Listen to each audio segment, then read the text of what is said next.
welcome everybody from all around the world. This is the Art of Andamento. I'm Caitlin Hepworth and welcome to our first mini course of 2026. Welcome also to my co-host, Jim Stewart, and Jim will be managing the chat tonight. So put your questions in the chat, please. And also welcome to our very, very special guest, Beate, who is going to share with us all of her knowledge about the amazing product, Smalti, that we all love so much.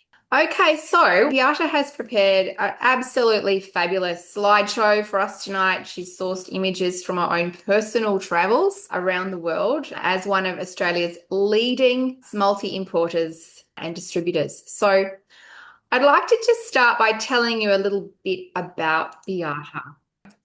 Beate's journey into glass and mosaic began in very humble ways. Her first experience with stained glass was a beginner's workshop with Christine Stewart, a well-known glass and fusion artist from northern New South Wales.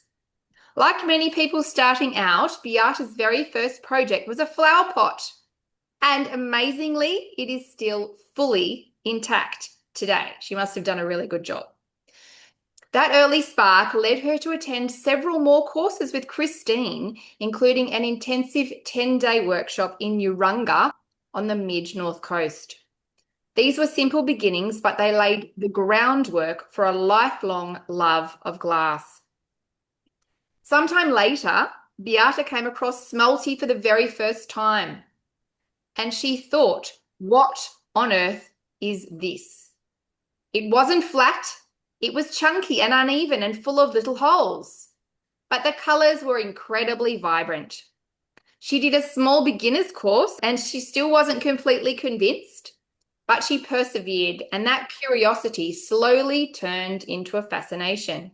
In 2015, Beate travelled to Venice for a 2-week intensive course at Orsoni Mosaic, an experience that completely changed her perspective. During those 2 weeks, she set herself a challenge not to touch the nippers even once and to work only with the hammer and hardy. She succeeded, creating a camel that you can see on the slide, inspired by one she had met years earlier in Alice Springs, cutting even the tiniest pieces entirely by hand. Whilst there, Beate was lucky enough to meet Lucio Orsoni, who has sadly since passed away, but whose legacy in Smalti and gold is truly unmatched. He looked at her camel design and suggested creating the curly hair using circles, a moment of mentorship that has left a lasting impression. It was also in Venice that Beate first wondered whether Smalti could be made more accessible to artists in Australia. She shared the idea with Luca Chiescura, Orsoni's business manager, who you can see pictured in the slide with Beate, who has become a good friend since, who looked at her and said, I will have a think about it. A year later, the adventure really began. What started with just 80 colours of Smalti has grown into a range of around 250 colours, along with many other products, including filati from Argentina, tools, books, thermoboards, and more. These days, Beate doesn't have much time to create herself, as she also has a busy role as a nurse educator with SA Health. Her time is now shared between running 2 businesses alongside her partner Luke. Together, they were very fortunate to take over Smalti Australia, the distributor of Mexican Smalti from David and Marion, who had built the business over 18 years. Beate is passionate about continuing their legacy and honouring what they created. Her happy place, though, remains in Italy, especially Venice and Spilimbergo, which she visits almost every year to nurture relationships with Italian suppliers, build connections, and wherever possible, squeeze in a short course just to create something again. Above all, Beate's greatest joy comes from supplying the Australian and New Zealand mosaic community and artists from all around the world with these beautiful materials. She still loves touching the Smalti while packing orders, knowing that each piece will soon bring colour, creativity, and joy into someone's life. So, Beate, Welcome again. And on a personal note, I am so grateful to you for coming online to do this with us this evening. You are really a keystone in the mosaic community in Australia. Without you, we would be really stuck. You're so friendly and warm and open, so knowledgeable in sharing what you know about the materials, so helpful in getting colors that we need. You work with our association, the Mosaic Association of Australia and New Zealand. You provide fabulous discounts for our association and the MAN's members. So we are really grateful for everything that you do. And so we're very excited to hear from you tonight. So, Beate, what is Smalti? Thank you very much, Caitlin, for this lovely introduction. And just listening to it, makes me feel already I would like to go to Venice sort of tomorrow for another little course, but that will be probably still a year off. So yes, what is Smalti? Yeah. So Smalti is, as most of you would know, it is glass. And it is not perfect. It is chunky. It has these little holes, which are air bubbles within the Smalti. The sizes are never quite the same. Even the color batches are never quite the same. And I think as I talk through this talk tonight, it will become more clear to why that is the case, why we're sometimes order colors and they looked different 6 months ago than they look now. It is completely handmade. Yeah, there is no machine involved in making Smalti. It is very well known for the vibrancy of their colors, and the reflection it causes. It is generally opaque, saying that though there is some transparent Smalti, but it's a very limited color range. And the main thing really about Smalti is it just looks alive. And you can see a few examples here. Yeah, so Mireille Swinnen, who is a very well-known artist in Belgium, she runs a lot of workshops in Belgium, but also all over the world, depending on where she currently lives. She came to Australia last year to run workshops at our symposium in Geelong, and she also did a workshop tour. And what was interesting was that I had quite a number of Mosaic colleagues and friends who took her workshops, and they all said to me afterwards they felt really challenged, which they loved, because that's exactly what they were looking for. So I would say Mireille Swinnen is somebody who uses Smalti in a painterly fashion, as you can see.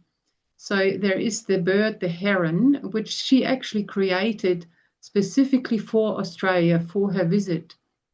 And that heron lives now somewhere in Australia. I'm not quite sure where. The other one is called The Art of Flying. And to be honest, I had to study this mosaic for quite a while to actually understand what it is showing me. So you can see a little bird in the middle, and that bird has these flapping wings. And what she was able to achieve was particularly she introduced some gold in there, even though not a lot. But the gold managed to create some flashes here and assist with some of the reflections and the flapping of the wings. The other thing interesting in this flapping bird mosaic is in the background you can see some beige and green tiles. They are Smalti as well, but they are piastrina. And I will talk about this a little bit later, a bit more, but piastrina is Smalti, but a little bit thinner than the normal Smalti we're used to and quite often used in backgrounds. Now going a bit to the history of Smalti, so starting really early, Smalti has been around for about 1,500 years, so a very long time. In the early days, so between the 4th and the 6th century, which was the early Christian and Byzantine period. So what they were starting to do, they started to introduce Smalti. Before that, they were mainly using stone, but the Smalti was then really able to add color. What is also important in these early periods, they were really only able to produce mainly blues and greens. If you even look at that picture, which is the Basilica di Sant'Apollinare in Ravenna, if you look at that, you can see there's not a lot of red colors in here, or orange or even yellow. There is some gold, but mainly green and blue. Then we have the Mausoleum of Galla Placidia in Ravenna. And I'm sure some of you would have been to Ravenna, and you would know if you walk through the Ravenna, you can just do it all by walking. Yeah, see all these absolutely amazing basilica, cathedrals, churches. The Galla Placidia is, you can see it looks really simple from the outside. Yeah, it's just a nice little building. And when you walk inside, there is this absolutely amazing ceiling. The ceiling where they created these stars now using are mainly blue and golds. So we're heading now into the 6th to the 9th century, which is really now getting into the true Byzantine period. And here they started to use the gold much more dominant. With the Galla Placidia, just to also say that the stars, yeah, you could see there on this ceiling, is probably one of the most replicated mosaic designs, yeah. And the good thing is, we all know that copyright issues, yeah, that we can't just take something from the internet and replicate it. You can safely replicate a star, yeah, from the Galla Placidia. So it's a beautiful design, just gold and blue really to use. So the next one, San Vitale, again, if you look at the small photo on the bottom, from the outside, yeah, it's just, you know, a sort of a brown stone building, and you walk inside and it's incredible. But you can again see, yeah, that the colors being used were, again, there were hardly any reds around at that point. And the reason is really that green and blues were a lot easier to make, because they only needed to add, for example, for the blue, they would add cobalt, yeah, and that wasn't that hard to come by. The red was becoming a lot more difficult. They needed cadmium for that and other additives. So that came actually a lot later. The other thing to just point out is that when I was in Ravenna and going through all these churches, I ended up with a very stiff neck, because what happens is you constantly stand there and you constantly look up, yeah, all the time. So just to be aware of that, you might need to see a physio afterwards. That's also, again, San Vitale. You can see you were just standing there looking up. And again, you can see mainly green and blue colors. Now, another really good example, now getting into the 9th to the 13th century. Yeah, so we're now really getting into Western Europe, where they adapted the use of smalti in Venice, Sicily, and Greece. This is probably the most famous and most well-known basilica. In Italy, they call it San Marco. In English, we call it St. Mark's.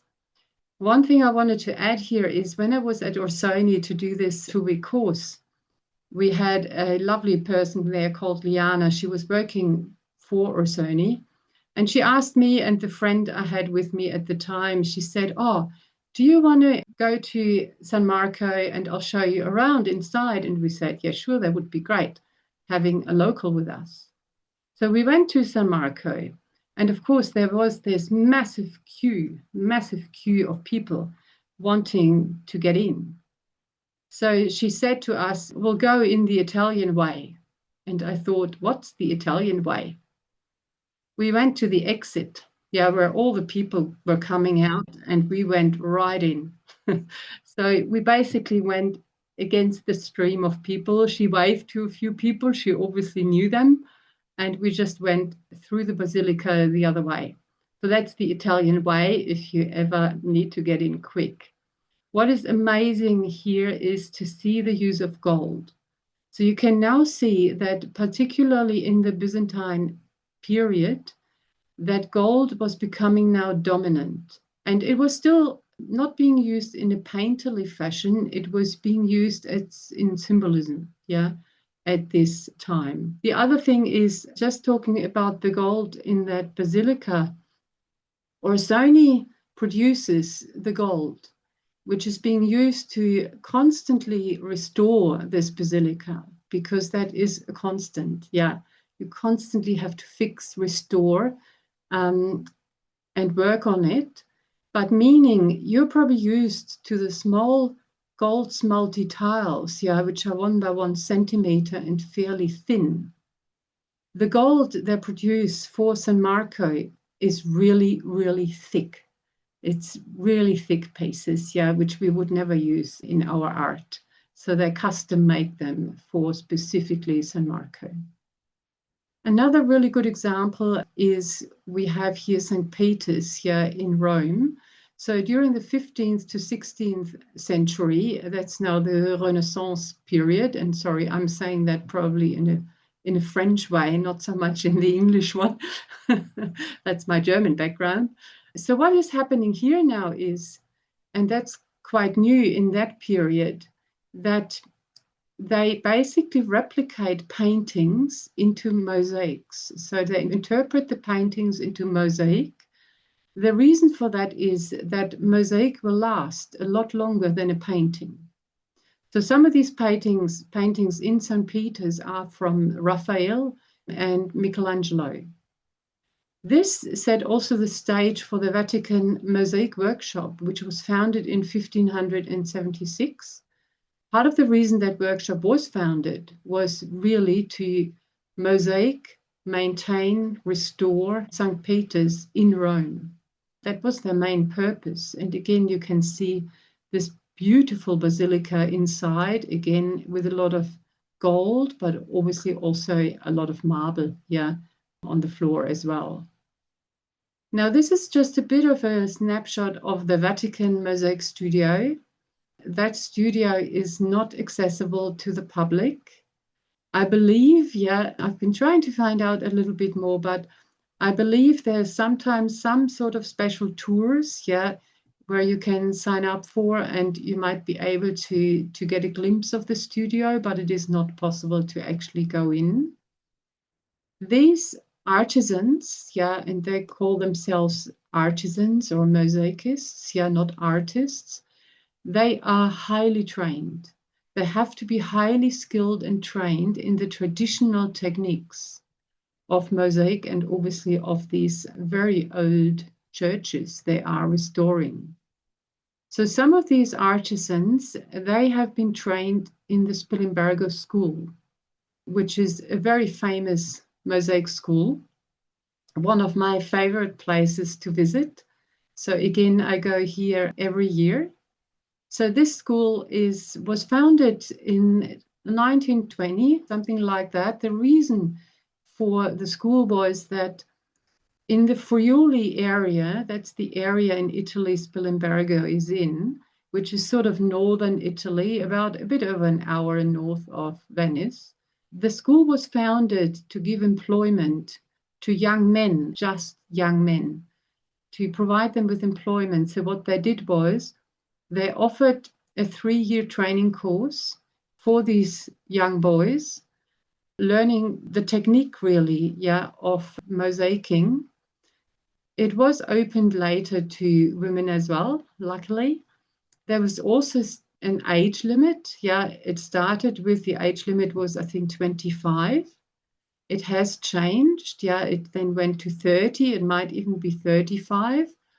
I have to say there is one Australian student currently in Spilimbergo, and she's in her 40s. Yeah. So I met her last year or the year before, can't remember. And I asked her, how did you manage, to get in because of that age limit? And she said, well, I just wrote this very, very long letter.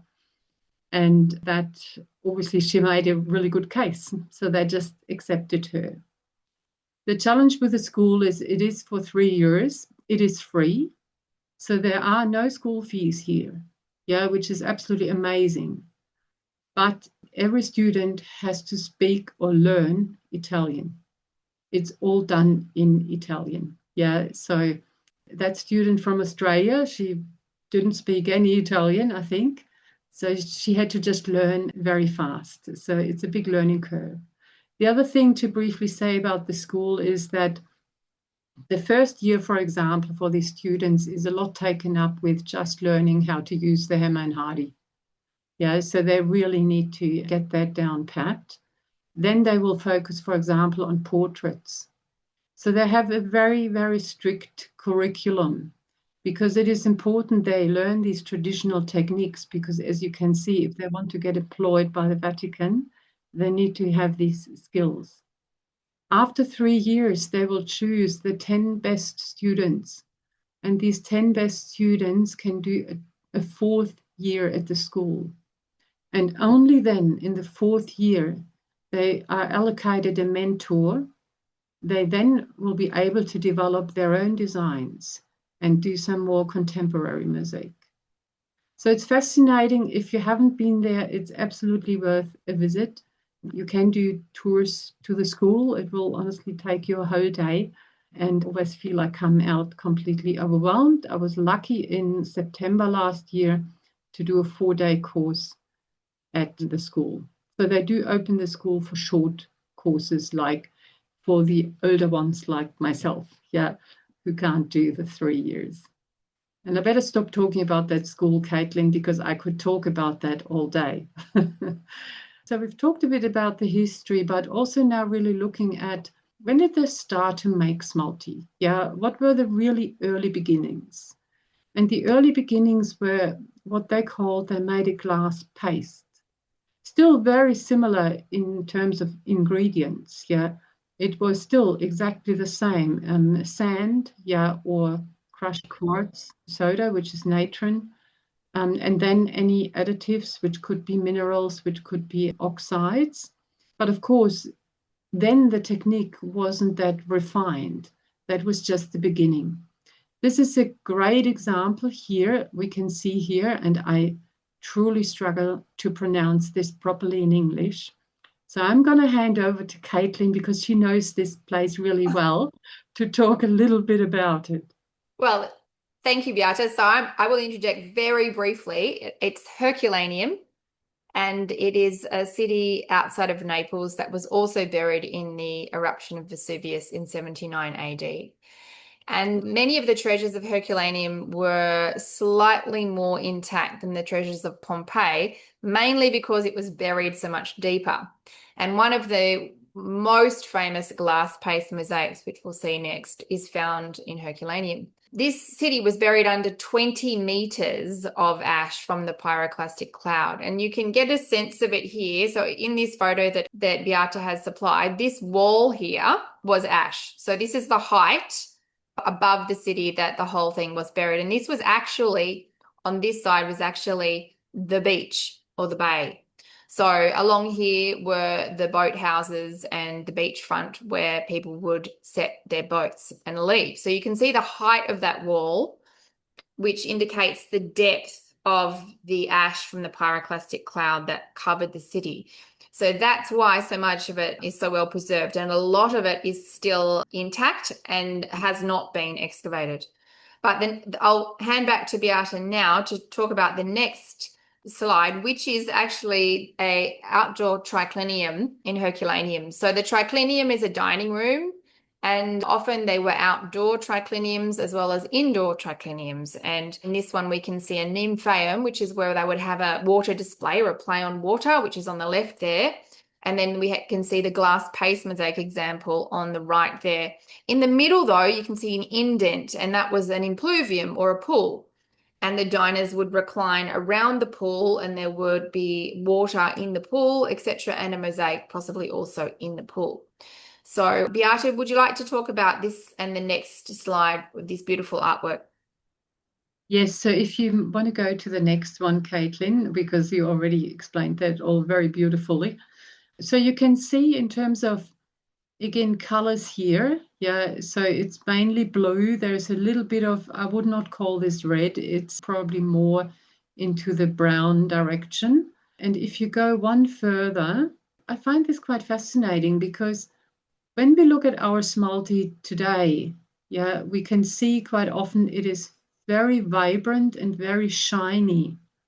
So this glass paste in the early days, we can see, yeah, it is Not quite that shiny or vibrant as yet. But to me, it's absolutely stunning. Yeah, it's a beautiful color. As I said, the ingredients are pretty much the same base, yeah, for the later Smalti, like the sand, the crushed quartz, adding the soda, adding some of the additives like oxides and minerals, but not having all these minerals as yet. So again, you can see the blue one, yeah, which was obviously possible to do. I think the reason they called it glass paste is simply they probably did not have the name Smalti as yet. Because that's another thing, the name Smalti actually derives from a German word, which I can pronounce properly, and it's called schmelzen. And schmelzen, that means melting. Yeah, so that's where actually the word smelty comes from. So just a few of the differences. I mean, when we look at this, it's really, we can all see, yeah, it just hasn't been as refined as later on. So the early glass paste was relatively flat and regular. The later smelty, as we all know, is very irregular and far more reflective. The early one has a limited depth and not as much reflection. And again, as we all know now, it's very reflective. Yeah, it has a lot of depth, a lot of vibrancy and sparkle. They used it probably more functionally, decoratively. Yeah, it was sort of the foundation for mosaics. The later Smalti, they really started to express, yeah, to express symbolism, later to express paintings in mosaics. In terms of the glass paste and the materials, it is very similar. It's the silica, it's the metal oxides, yeah, it's the soda, the natron. That hasn't actually really changed, but what has changed is the inclusions. Yeah, we, for example, now we can add ruby gold to it. They certainly didn't have that with the early glass paste. And again, the use in mosaics then was probably more in backgrounds before it later on became a more dominant material, yeah, to express mosaics and replacing stone more. I think in the early days, it was just really a combination with stone and to start introducing some color into some of the interiors, but later on, smalti became the dominant material. So let's have a look at, well, how is smalti made now? So this is Orsoni. Orsoni Venezia is the Italian smalti supplier and obviously one of the highest quality smalti we can find in the world. So the way they make it, yeah, there is a furnace. There are these additives, minerals and oxides. Yeah, you can see some here. And some of these minerals, so we have cobalt, we have cadmium, we have copper, we have iron. So there are all sorts of materials we use to make the colors. So there are these what we call crucibles. So a crucible is a large ceramic pot. So that large ceramic pot will go into the furnace, and what they put into that pot is that mixture of sand, soda, and oxides, minerals, whatever color they need to make. So that all goes into the furnace. They melt it at very high temperatures. And what happens over time is because they reuse these pots every time, the pots, even though they are ceramic, they start taking on the colors of the glass. So some of these pots are absolutely beautiful. And one of my very good friends in Oxford, she managed to get one of these pots from Orsoni. So they came with a truck and a little crane, and it took 5 guys to get this pot into her garden because they are so incredibly heavy. But if you ever think of wanting to get one, it is possible. It just depends on what they've got available. And also, being aware they are not waterproof, yeah, so they actually leak, so you wouldn't be able to make it into water feature.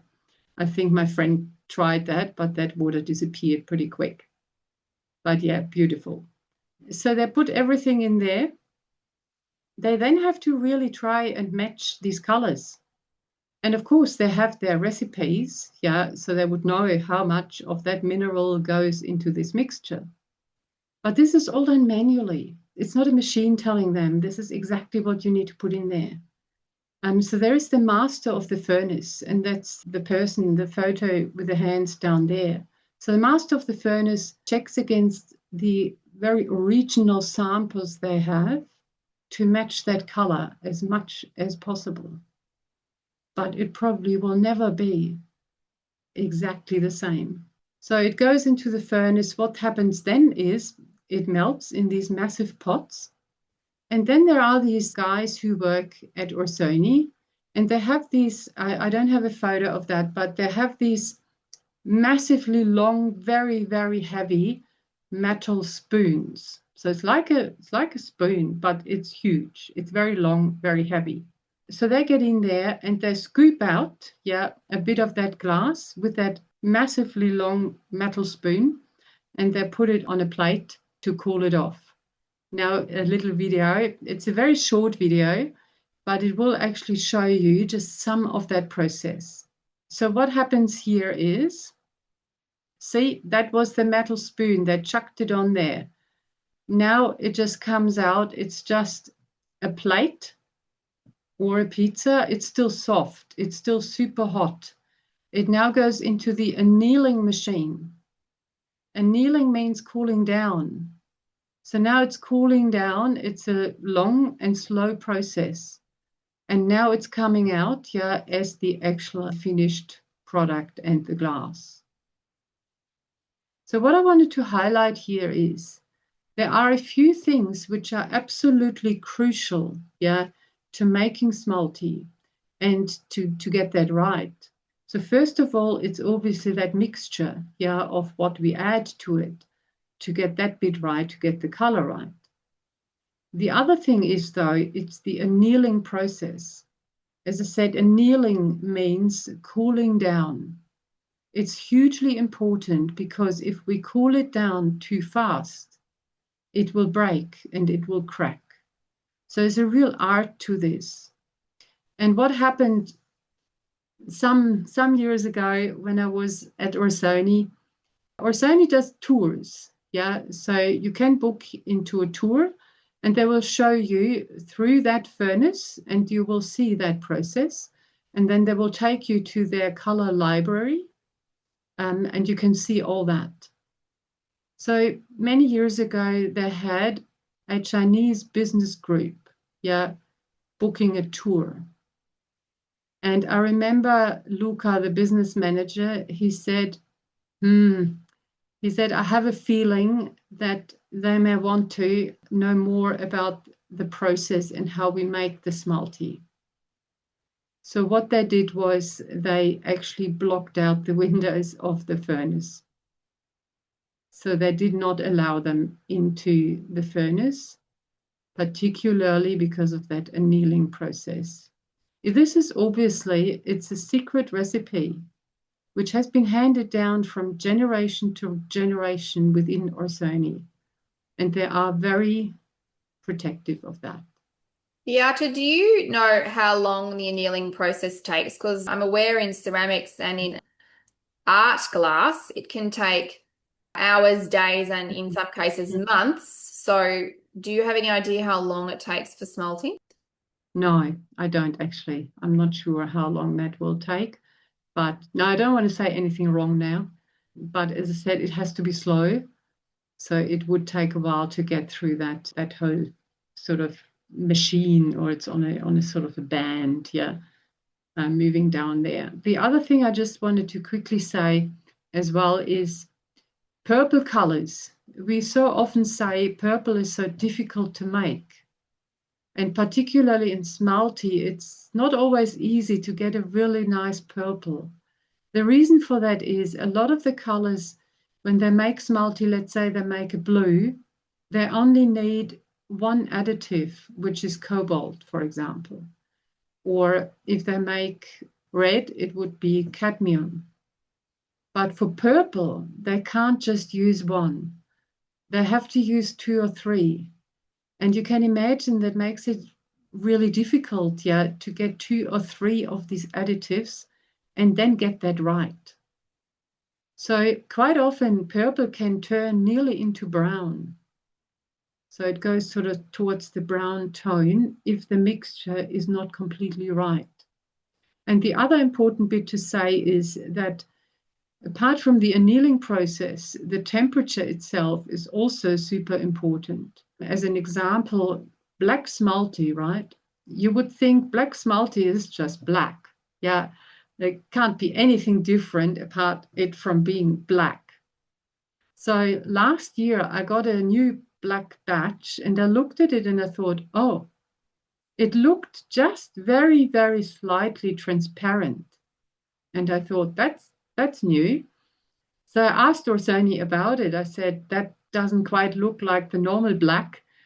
And they said, yeah, it's the temperature was not high enough. That's why it turned out that way. Since then, my next batch was luckily fully black again. But I think it highlights how difficult it is and the reason why, people might order something and then they order that same color, the thing again 6 months later, and it looks really different. One reason I always say, always order enough for your one project so that you don't get into that predicament. Now, the other thing is obviously the Mexican smalti. And as we said before, Luke and I were extremely fortunate to take over David and Marion's business about coming up to nearly 4 years, 3 to 4 years, I think now. So the Mexican smalti is different and it's a little bit differently made. It still is made in a furnace. It's still fully handmade. That hasn't changed. But it's not made in a crucible. So it's not made in one of these big ceramic pots. It's poured, the molten glass onto like a metal plate. That is the reason why one side of the Mexican smalti will have a fairly solid color, but the other side of the smalti, as you would know, often has a bit of a mottled look, or looks a little bit different. That is due to that reason. Obviously, one side has been exposed to more oxygen, let's say, than the other side of it. They cut them all by hand. Mexican smalti is all cut with a hammer and hardy. So again, purely handmade. So these are from the Perdomo factory. Perdomo is also a family, and it's interesting to know that the Mexican family, they actually learned from the Italians. So the Italians actually went to Mexico to teach Perdomo how to make smalti. That's probably why Perdomo Smalti in their title and name, they actually have Venezianos in there as well. So they were happy to share that knowledge, but they're still doing it in a different way. Now, this is one of my honestly favorite topics, is the gold smalti. I love talking about gold. When it comes to making gold, again, it is such an elaborate process, and hopefully what I'm going to talk about will explain a bit why gold is so expensive.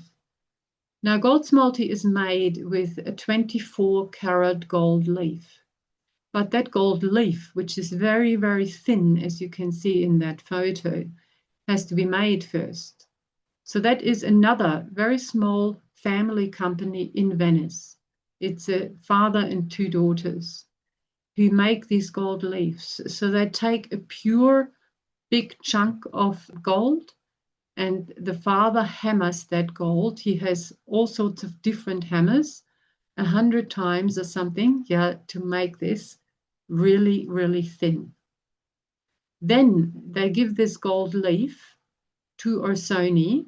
So Orsoni puts the gold leaf onto a backing glass, first of all. The backing glass can be blue or clear as well. So depending on what gold you get, sometimes they have a different shine to it, not because the gold leaf is different, more because the backing glass is different. So they put that gold leaf on there, but then the gold leaf has to be protected.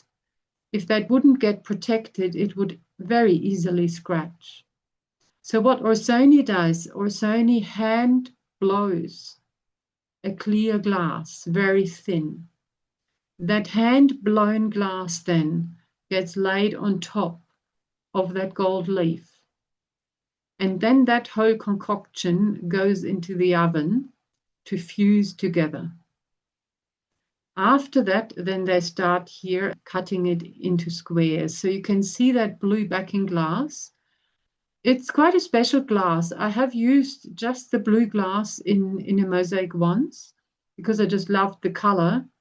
Extremely hard to cut. Yeah, so not something I would want to use all the time. Some people even use it the other way around. Yeah, they love the blue color so much that they actually turn the whole tesserae around. And, you know, I always say in mosaic, you can do anything you want to do. And I have done it too. There's also a lot of colored gold. Yeah, so you can get orange gold and red gold and green gold and blue gold. But of course, the actual gold is not blue. Gold can't be blue. It's always a gold color. So the 24 karat gold is always the same. But the hand-blown glass on top now is colored. So that in this case, it's an acid green. Yeah, so it's not a clear hand-blown glass, it's an acid green hand-blown glass they put on top. And now the gold comes behind it. Yeah, and that's why it gets this absolutely beautiful shine to it. I often say with gold, you don't need much. I mean, you can. When we look at these churches, they're using obviously a lot of gold. But in mosaic art, sometimes it's just a few highlights, yeah, which are needed to really lift a mosaic and make a big difference. Now, let's talk a little bit about, yeah, what Smalti producers are actually out there, yeah, in Italy and in Mexico. So Italy particularly, we have Mario Dona. The Mario Dona, again, it's a little family company. It's a brother and sister. The dad, actually, Mario Dona, he founded the company. Unfortunately, a couple of years ago, he passed away. So his son and daughter are continuing that legacy. They're really well known for these swirly small pizzas they make. And I go there again every year, have to make an appointment with Nicoletta. And then she gives me a big box, yeah, and she says, just choose whatever you want to choose. And I fill up the whole box or more, and then she ships it to me in Australia. So whatever we have on our store is sort of hand-picked, but also obviously to what they currently have available. So it is possible for anyone, if you would like to make an appointment, you can do that, yeah, and go there. The other one is Donna Murano, which is probably also quite well known. They are on Murano. And again, they produce high quality smalti. Yeah, they also have beautiful colors. What is interesting here is that Donna Murano and Mario Donna, the one before, they are cousins, but they don't talk to each other. So this is, to be honest, I have dealt now for many years with Italians. I love the Italians. And this is nothing bad for them. That's just how it is. Yeah. And they tell you about it as well. That's just how it works. They don't talk to each other. If you go to Murano, they have a lovely little shop on Murano. They are also quite well known for filati, and particularly the flat filati. So because that's not easy to come by. So if you ever get a chance, I would suggest to go there. The other one we have, that's the obviously Orsoni, one of the most well-known producers. Yeah, that's the Orsoni Library. We're sitting in there. Yeah, they have 3,000 or more colors. So it's probably the biggest producer. And again, you can book. tours, yeah, and you might be able then during a tour to buy Smalti as well whilst you're there. I know Tani, who's here today, she's done it a couple of times, I think. And here, just wanted to show that this could be an order. Yeah, this could, and it's honestly be my order just being put through that door onto a boat. Because obviously in Venice, everything is by boat. There are no cars, nothing. Yeah, everything has to go by boat. I'm always amazed that it all arrives at our place. I just wanted to show this one beautiful example. Nureyev's, yeah, that's a hard one for me as well. He was a famous Russian ballet dancer. And what he did was he always carried a kelim rug with him. So that was sort of his trademark. So when he died, he's buried on a Russian cemetery outside of Paris. This is all Orsoni golds and reds. Yeah, then they created this beautiful mosaic rug, well worth to visit. And I can only say that Caitlin put my work in progress next to this, next to this amazing piece. I feel very flattered, but this was really just, yeah, a work in progress when I was in Spilimbergo. One thing I wanted to say about that, though, in Spilimbergo, because the school is really just funded, yeah, by charity, by what they make and what they sell and all of that. So they do not have a lot of money in that mosaic school. Meaning, when you do a short course there, the palette you get in terms of colors is limited. And when I started the piece, I started with like some olivey green colors. And I went back to the little stash they had there and realized, well, I'm going to run out of olive green. And I thought, what am I going to do now? I have to change to a different green. In the end, it didn't matter. Yeah, I just made it work. And to be honest, it taught me a lot. It taught me a lot that I do not always need 200 colors to be available, that I can actually make do with a limited color range. And the last supplier here in Italy I wanted to talk about is Morasuti. Eco Smalti. I actually met Federico and Laura. I met Federico, I think it was about 5 years ago when he just completely started out. So Federico worked as a manager for Bisazza. Probably most of you would know the Bisazza tiles, yeah. And then he decided to become his own boss. And what is amazing with him, so he makes ecos, what he calls eco smalti. They use less, toxic materials, I would say. So no lead, for example, in there. That also means their colors are beautiful, but not quite as vibrant as the Orsoni reds. And he does it in a different way. So it's not a furnace. Yeah, it goes into a kiln and gets pressed, but they're beautiful colors. And you can see all these mottled and speckled, yeah, and all of that colors he puts together. And what amazes me about Federico is every time I go there, he says, oh, I've made a new color and, experimenting with this and with that. What do you think of that? So he comes up with all these concoctions, yeah, and combinations. So that's specifically for them. Again, you can visit them by appointment. And yes, of course, the Mexican Smalti, yeah, in Mexico, which is the Perdomo family. I have not visited them as yet. I would love to go one day if it's possible. But again, it's a family company as well.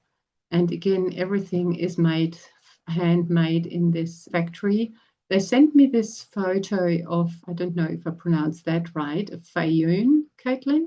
Yes, that's right. Or Fayul, Fayoum. like a funeral portrait. Yes, yeah. So it's a mummy portrait basically. So quite an amazing piece. And yeah, Mexican Smalti, we obviously import that from Mexico directly. Just quickly about the different cuts. Yeah, there are different cuts, and you probably hear that a lot. You hear particularly the A cut. A cut just means that's the standard tesserae, and the Orsoni ones are rectangular. The Mexican one is more square. The B cut is a bit bigger, so about 4.5 centimeters. The C cut, that's then the bigger plates or pizzas. I've ordered some plates in the past, but they're very, very fragile to ship. So I tend to not do that. Pizzami, I do offer that. That is basically the bigger offcuts from the pizzas. Yeah. Piastrina, we talked about it earlier in the day. There are the thinner Smalti, and there are some stunning Piastrina around. They are a bit more expensive though, yeah, in general. Then we talked about the gold Smalti. The cut here is normally 1 by 1 centimeter, or they also come in some bigger plates. And then, of course, the tortillas and the pizzas. The tortillas are the Mexican pieces, which are the bigger ones, and the pizzas are the Italian round pieces. And here's just some examples. You can see some of the Mexican Smalti blend forest green. So there are these sort of square colors, saying that though they're not uniform. Yeah. So some are bigger, some are smaller. Again, remembering they're all hand cut. The Mexican tortilla, so that's a bigger piece. And then just to clarify, because I think sometimes we wonder, what are these names? Why are they called fine Smalti or special Smalti or flesh Smalti? So the ordinary in the Italian language, it's called not ordinary, it's just called whatever is ordinary in Italian.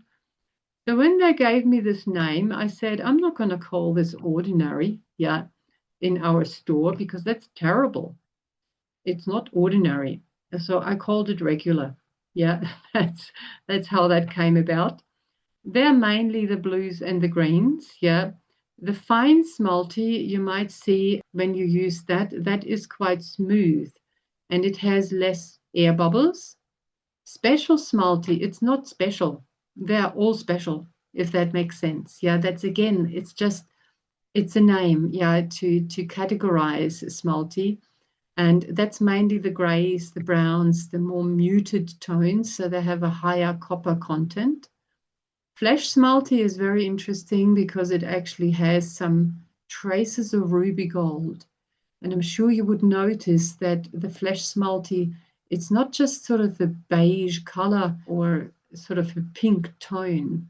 There is something else in there. So I encourage you to have a really close look at it, and you will now see there is a tiny trace of ruby gold in there. Imperial Smalti, the reason they called it Imperial Smalti was it was called according to an emperor, and we heard all about the Byzantine and all these periods. Yeah, so there was one emperor who really said, I want to have some reds and oranges and yellows here in my churches.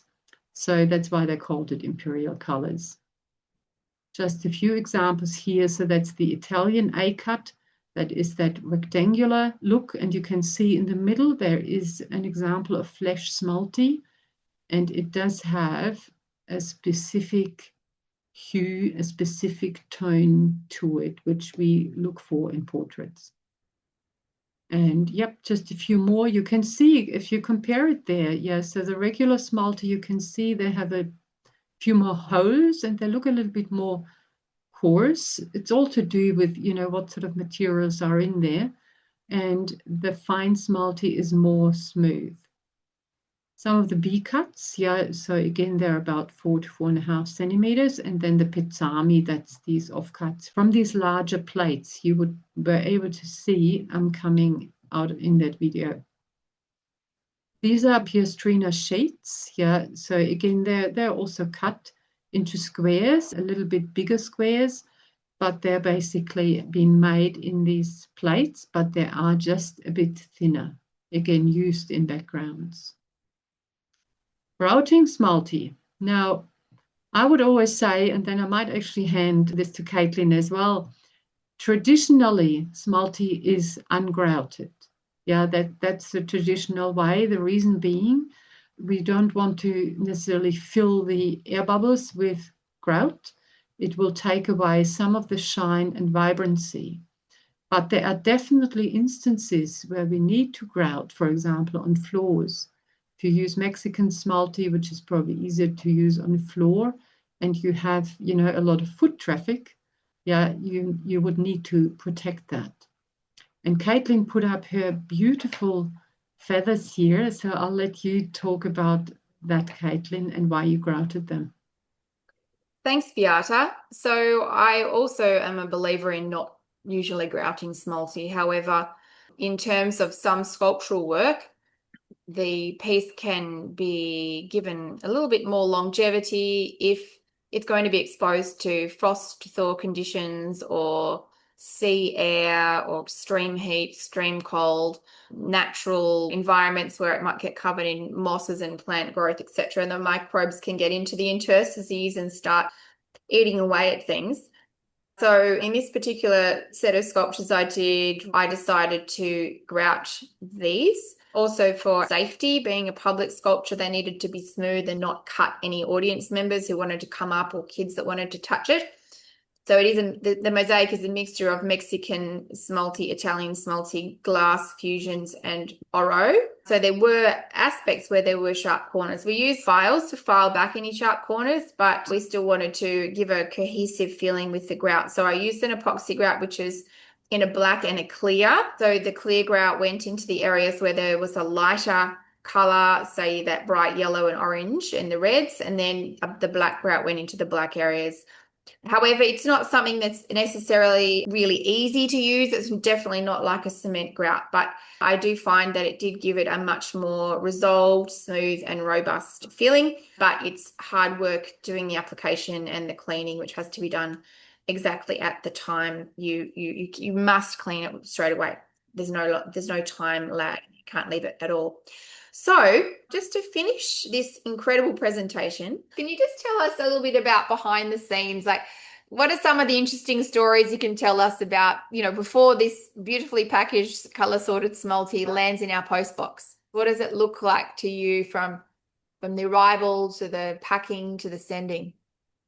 Yeah, that's a good question, Caitlin. It's really is obviously, first of all, we need to order it from overseas. And that in itself is already always an adventure. Yeah. I always feel, that importing from overseas comes with its challenges. Yeah. And you have to organize, the shipping. You have to have a broker. You have to liaise with them. They have to pick it up, let's say, in Mexico. We had recently a delay for it to get picked up in Mexico because there was a demonstration and they couldn't get through. Yeah. So the Mexican supplier, who's very good in communicating, they let us know, well, they can't get through to pick it up. Yeah. So we're going to have to wait for this demonstration to finish. So there are all these little hurdles. Then they obviously it goes onto a ship. It takes 3 to 4 months, yeah, to actually reach us. Yeah, we do follow the ship and track it on the ocean, thinking, where is it? Yeah. How long is it going to take to get to us? Once it gets to us, yeah, then there is a lot of unpacking to do. Often we have to take new photos because the batch colors have changed. We unpack some of these bags and we think, goodness me, what is that? Yeah, because the color looks completely different. So there are all these little surprises, which are lovely, though, I have to say. Sometimes we just develop a new color, really, because it looks so different. So it has to be inventorized, it has to be photographed, it has to be unpacked, it has to be put on shelves. So that all happens in the background. We are very lucky, Luke and I, we have a lovely helper, yeah, called Rachel, who has helped us now for the last probably 3 years. So she does a lot of bagging because Luke doesn't really enjoy the bagging bit of it. He always comes to me, says, "Oh, we ran out of the color. Yeah, or you need to get Rachel in." I said, "No, we can bag ourselves too." So that's rather funny. That's a bit of a going joke between us. So yeah, there's all that happening, and then obviously the orders come in. They have to get printed. We need to make sure we get it right, and sometimes there is the hopefully rare occasion, yeah, where we might make a little mistake, but we usually rectify it very quickly. Then obviously it gets to you in the post office. So that's a really brief I guess, snapshot of what happens from there to your mailbox. It is fantastic, Beate. Honestly, you've been absolutely wonderful this evening. So much detail and so many pieces of information that can only be learned or only be acquired by doing this over so many years, by going to these places, by meeting these people, by building these relationships, by watching the furnace, by talking to the manufacturers, by asking the right questions around the products and how they've made, and that's how you've built up such an incredible knowledge. So there couldn't have been anybody better to do this mini course on Smalti. We've just gone straight to the source with you, and we feel very, very privileged to have you spend your time with us this evening. So Thank you very much, everybody. Thank you, Caitlin. you're most welcome. Bye, Beate. Thank you so much. Bye. And thank you to everybody for joining. We will see you online very soon.